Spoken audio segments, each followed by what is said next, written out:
I'd always thought it was just a quirky old house. I inherited it when my grandfather passed away, a hulking Victorian with gables and twisted chimneys, the kind of place that seemed eternally trapped in fog. Nestled deep in a forest, it was one of those properties that felt like it had been plucked from a Gothic novel and dropped into the real world, complete with creaky floorboards and a strange draft that seeped through no matter how many windows I closed. Moving in wasn't exactly a choice. It was more like a necessity. My finances had taken a hard hit, and this inheritance was a lifeline, as much as I wasn't looking forward to living alone in a crumbling house at the edge of nowhere. But it was free, and so, a week after the funeral, I packed up my things and made the drive through thick woods to my new home. The first few days were peaceful, or at least quiet. I was the only person for miles, save for a few scattered neighbors hidden in the trees. My days were spent cleaning out the rooms, dusting away cobwebs, and trying to bring life back into a place that felt frozen in time. Every night, I'd wrap myself in layers of blankets to ward off the chill and read until sleep took me. But it didn't take long for the oddities to begin. It started with the noises. Old houses make sounds, I knew that much. I'd stayed in more than my fair share of them, and this one was no exception. The walls groaned in the wind, the pipes rattled, and occasionally I'd hear something like a soft scratching inside the walls. I chalked it up to squirrels or raccoons. They were common enough in the area. But after the first week, the noises became harder to ignore. Every night, just as I was drifting off, I'd hear the unmistakable sound of footsteps echoing in the halls. It was a slow, deliberate tread, heavy enough that I could almost feel it vibrating through the floor.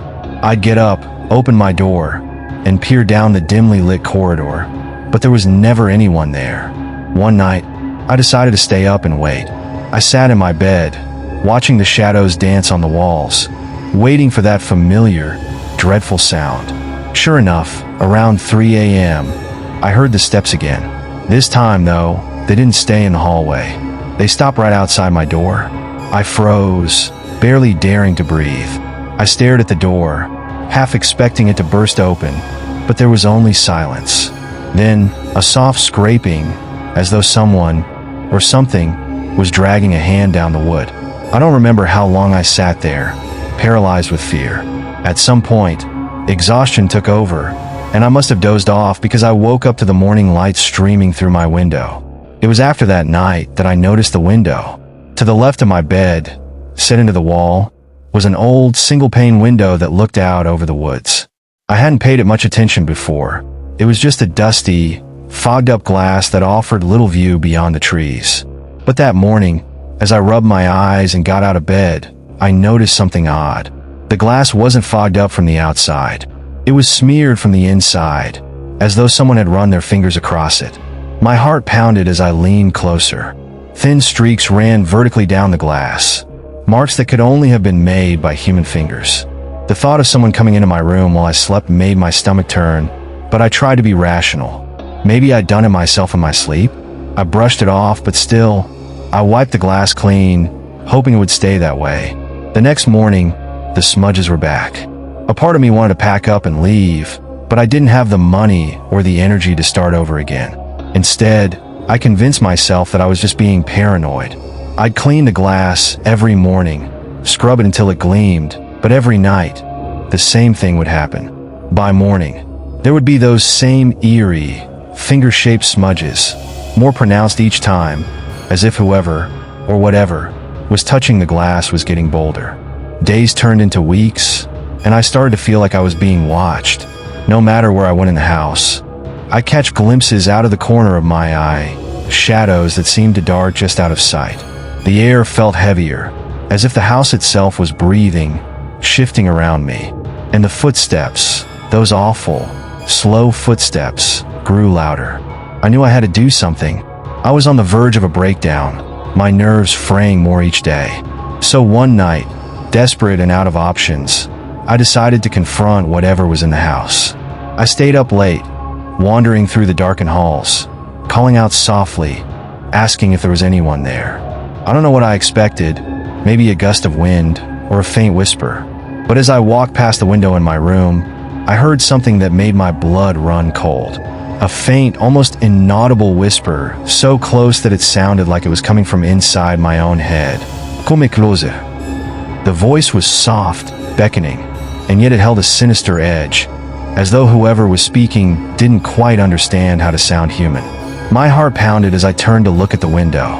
In the darkness, the glass seemed to shimmer, and for a moment, I thought I saw a face reflected there, pale and distorted, pressed up against the glass from the inside. My breath caught, and I stumbled back, tripping over my own feet. The face disappeared, but the whisper continued, a low, continuous murmur that seemed to echo in my mind. I clamped my hands over my ears, trying to block it out, but the voice grew louder. Let me in. It took everything in me not to scream. I staggered to my feet and backed away, my eyes locked on the window. I don't know how long I stood there, frozen in terror, but eventually, the voice faded, leaving me alone in the suffocating silence. That night, I barely slept, lying rigid in my bed, my eyes darting to the window every few minutes. The smudges on the glass had grown, spreading outwards like claw marks. In the morning light, they looked more sinister than ever, almost like hands pressing against the glass, as though something was trying to claw its way out. I tried to leave the house that day. I packed a bag, grabbed my keys, and made it as far as the front door before something stopped me. It was a feeling, a weight pressing down on my chest, like invisible hands holding me back. I couldn't bring myself to turn the handle. My hands shook and my vision blurred, but no matter how hard I tried, I couldn't make myself leave. Over the next few days, the house grew colder. No matter how many blankets I piled on or how high I turned the heat, I couldn't shake the chill. The footsteps became more frequent, echoing through the halls at all hours, and the whispers, they didn't stop. They'd seep into my mind whenever I let my guard down, soft and insistent, urging me to come closer to the window. Then, one night, I woke up to find that my bed had been moved. I was lying at an odd angle, my head nearly pressed against the window. The glass was so close I could feel the cold radiating from it. And when I looked up, I saw them. The hands, pale and ghostly, they pressed against the glass, fingers splayed wide, as though trying to break through. I scrambled back, my heart racing, and as I did, I heard the whisper again, louder this time, more demanding. Let me out. Panic surged through me. I stumbled out of bed, clutching my chest, gasping for air. The room seemed to close in around me, the walls pressing tight, suffocating. I could barely think, barely breathe, but somehow I managed to make it out of the room, slamming the door behind me. I spent the rest of the night curled up in the hallway, my back against the cold wall, my mind spinning.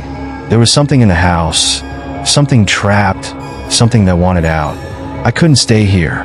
I couldn't let it out. In the morning, I finally mustered the courage to confront the window. I stepped back into the room, steeling myself against the lingering chill, and approached it. The smudges were everywhere now, covering nearly every inch of the glass, smeared handprints and claw marks overlapping in a chaotic pattern. And then I saw it, a figure standing just behind the glass. It was faint, almost transparent, but unmistakably human. A woman, her face pale and hollow, with eyes that seemed to bore into my soul. Her mouth moved, whispering something I couldn't hear. Her hands pressed flat against the glass, her fingers splayed wide, as though she were trying to push her way through. I stumbled back, my pulse thundering in my ears. The figure didn't move, didn't blink. She just stood there, her gaze fixed on me, her lips forming those same, silent words. Let me out. I knew then that I couldn't stay. Whatever this thing was, it wanted to be free, and I was terrified of what might happen if I let it out. I grabbed my bag and turned to leave, my heart pounding as I backed away from the window. But as I reached the doorway, something strange happened. The door slammed shut on its own, the lock clicking into place. I twisted the knob frantically, but it wouldn't budge. I was trapped. Behind me, the whisper grew louder, echoing in my mind like a chant, relentless and insistent. Let me out. Let me out. I turned back, slowly, my eyes drawn to the window despite my terror. The figure was still there, pressing harder against the glass. Her face was changing, twisting into something grotesque, her mouth stretching wider, her eyes hollow and black. The smudges on the glass seemed to multiply, spreading like a dark stain, covering the entire surface. And then, as I watched, a crack appeared in the center of the glass. I felt a surge of dread, paralyzing me. The crack spread, splintering outward in a spiderweb pattern, each fissure inching closer to the edges. The figure behind the glass let out a low, guttural moan, and I realized, with sickening clarity, that it was trying to break through. I threw myself against the door, pounding on it, screaming for help, even though I knew there was no one for miles. I was alone, completely and utterly trapped. The chanting grew louder, filling my head until it was all I could hear, drowning out my own frantic heartbeat. Let me out! Let me out! The crack grew wider, and I could see something shifting behind it, something dark and unnatural, moving like smoke, swirling and pulsating as it pressed against the thinning glass. It wasn't just a woman. It was something else entirely, something ancient and hungry, desperate to escape. In a moment of pure terror, I remembered something my grandfather had once told me about the house. He'd mentioned it in passing, a strange little tale about an old legend. He'd said that the house had a silent window, a place where spirits could be trapped, bound to the glass as long as they weren't disturbed. He'd laughed it off as superstition, but now, staring at the crack widening in the window, I knew it was more than just a story. I had to do something before it broke through. My eyes darted around the room, searching for anything that might help, anything that could stop it. My gaze fell on a small, ornate mirror on the dresser, an old heirloom my grandfather had kept. I didn't know why, but something told me it could help. Maybe it was just desperation, but I grabbed the mirror, holding it up to face the window. The figure behind the glass recoiled, shrinking back, its twisted features contorting in anger. The chant stopped, replaced by a hiss, like air escaping from a cracked seal. The dark tendrils of smoke pulled back, retreating from the broken glass. I didn't understand why the mirror had this effect, but I held it steady, inching closer to the window. The figure shrank, pressing itself against the far edge of the glass, its eyes narrowed in fury. "You can't keep me here forever," it hissed, its voice barely more than a whisper. I didn't answer. My hands were shaking, but I kept the mirror in place, watching as the figure slowly faded, its form becoming less distinct, like a shadow dissipating in the light. The cracks in the glass began to seal, the fissures closing up one by one, until the window was smooth and unbroken once more. For a moment, the room was silent. The oppressive weight lifted, and I felt like I could breathe again. I lowered the mirror, my body sagging with relief. The figure was gone, the glass was whole, and the room felt normal. But just as I was about to turn away, I noticed something that made my blood run cold.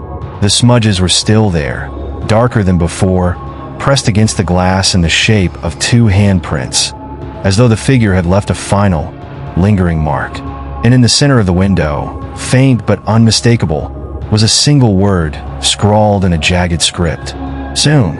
A chill ran down my spine. I backed out of the room, my mind reeling, desperate to leave, to escape, but as I reached the door, I heard a faint whisper drifting up from the empty hall. "I'll be waiting." That was it. I couldn't stay in that house another minute. I ran down the hall, down the stairs, and out the front door, not stopping until I was outside, gasping for air in the cold morning light. I left everything behind, my bag, my belongings, everything. I ran to my car, fumbled with the keys, and sped down the driveway, not looking back. I drove for hours, putting as much distance between me and that cursed house as I could. I didn't stop until I was miles away, in a small town with no connection to that place. I haven't been back since. I never collected my things, never tried to reclaim my inheritance. The house is still there, I suppose, sitting in the woods, empty and waiting. And sometimes, late at night, I can still hear that voice, whispering in the back of my mind. "Let me out. Let me out." I try to ignore it, to convince myself that it's just a bad memory, a figment of my imagination. But deep down, I know the truth. It's still there, waiting in the silent window, biding its time. And someday, someone else will find that house. Someone else will inherit it, just like I did. And when they do, it will be waiting,